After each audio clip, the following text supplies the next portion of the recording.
নদীর উপর সেতু নির্মাণ হলেও নেই দুই পাশের সংযোগ সড়ক। বাঁশ ও কাঠের তৈরি সাঁকো দিয়েই কোনো মতে পারাপার হন এলাকার অন্তত ৩০,০০০ বাসিন্দা। ঝুঁকি নিয়ে মানুষ চলাচল করলেও বন্ধ রয়েছে সকল প্রকার গাড়ি চলাচল।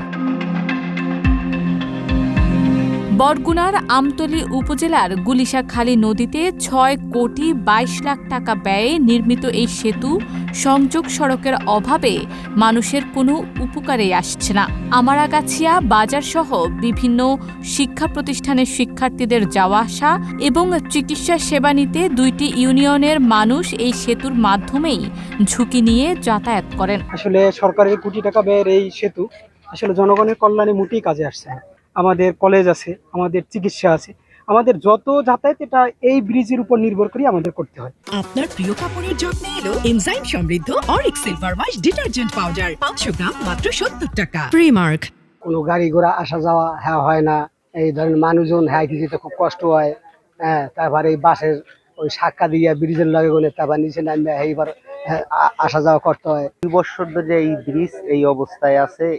একটা ইউনিয়নের মানুষ এই পথ দিয়ে আসা যাওয়ার পথ, কিন্তু এই অবস্থা ব্রিজের আমরা খুবই কষ্টে আছি।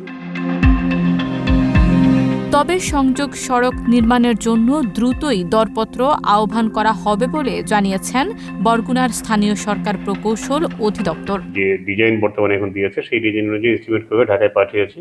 অনুমোদন এলেই শুধু অ্যাপ্রোচ সহকের জন্য আমরা আলাদা টেন্ডার করব, ডিজাইন পরিবর্তন করে নির্মাণ করব এবং সেই অ্যাপ্রোচ সহকের জন্য যে বাড়তি কস্টিংটা আসে এটা মূল ব্রিজের কস্টিংয়ের একটা সিগনিফিকেন্ট অংশ।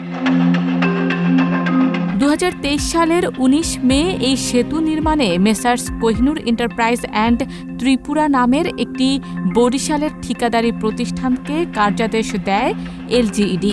২০২৪ সালের জুন মাসেই সেতু নির্মাণ কাজ শেষ হলেও সেতুটির পশ্চিম পাশে একটি সড়ক থাকায় আটকে যায় সংযোগ সড়ক নির্মাণের কাজ।